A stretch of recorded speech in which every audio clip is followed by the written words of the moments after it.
1948 ये आम दिनों जैसा ही दिन था। महात्मा गांधी ब्रह्म मुहूर्त में अक्सर उठा करते थे और उसके बाद प्रार्थना करते थे।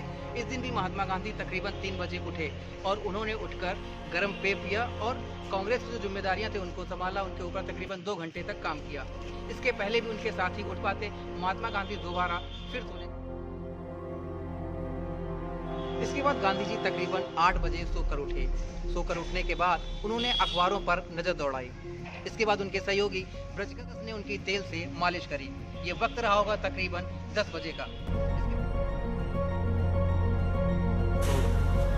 अब सुबह के 11 बज चुके थे। डरबन में बापू के पुराने साथी रुस्तम सूराज उनसे मिले। इसके बाद बापू ने दिल्ली में कुछ मुस्लिम नेताओं से बातचीत की। इसी दिन लंदन टाइम्स में एक रिपोर्ट छपी थी जिसमें जवाहरलाल नेहरू और सरदार पटेल के बीच मतभेदों का जिक्र था। इस पर जब बापू की राय मांगी गई तो उन्होंने कहा कि आज वो इस बारे में जवाहरलाल नेहरू से बात करेंगे और सरदार पटेल भी उनसे मिलने आए।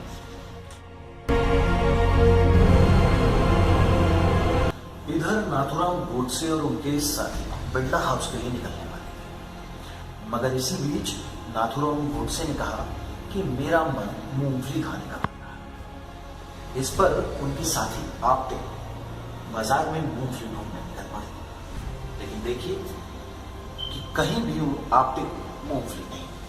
तो आपटे वापस लौट कर आए और उन्होंने नाथूराम गोडसे से कहा, क्या काजू और बादाम से काम चल जाएगा?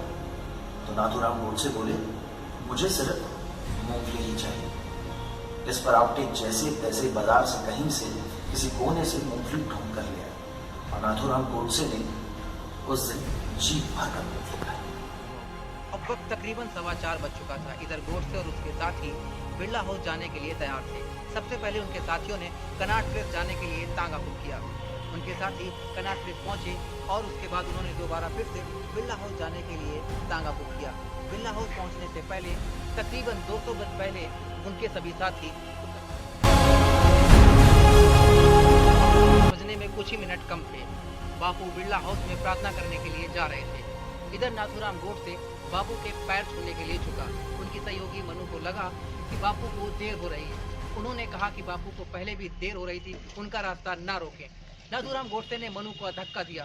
मनु को धक्का देने के बाद मनु के हाथों से माला और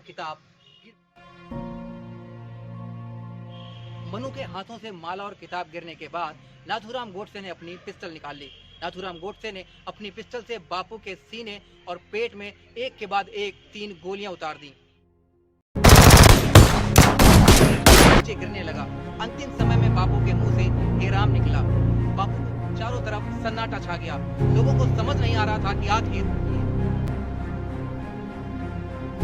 महात्मा गांधी की मौत के चंद मिनटों बाद ही वाइसराय लॉर्ड माउंटबेटन वहां पहुंच गए। किसी ने बापू के पार्थिव शरीर से उनका चश्मा उतार दिया था। लॉर्ड माउंटबेटन बापू के निष्प्राण शरीर को पहचान नहीं पाए। जब लोगों ने उनको बताया कि ये बापू का ही निष्प्राण शरीर है तो वो उसे एकटक देखते रहे। दरअसल ये भारत के आखिरी वाइसराय की उस व्यक्ति को श्रद्धांजलि थी जिसने उसकी परदादी के साम्राज्य का अंत किया।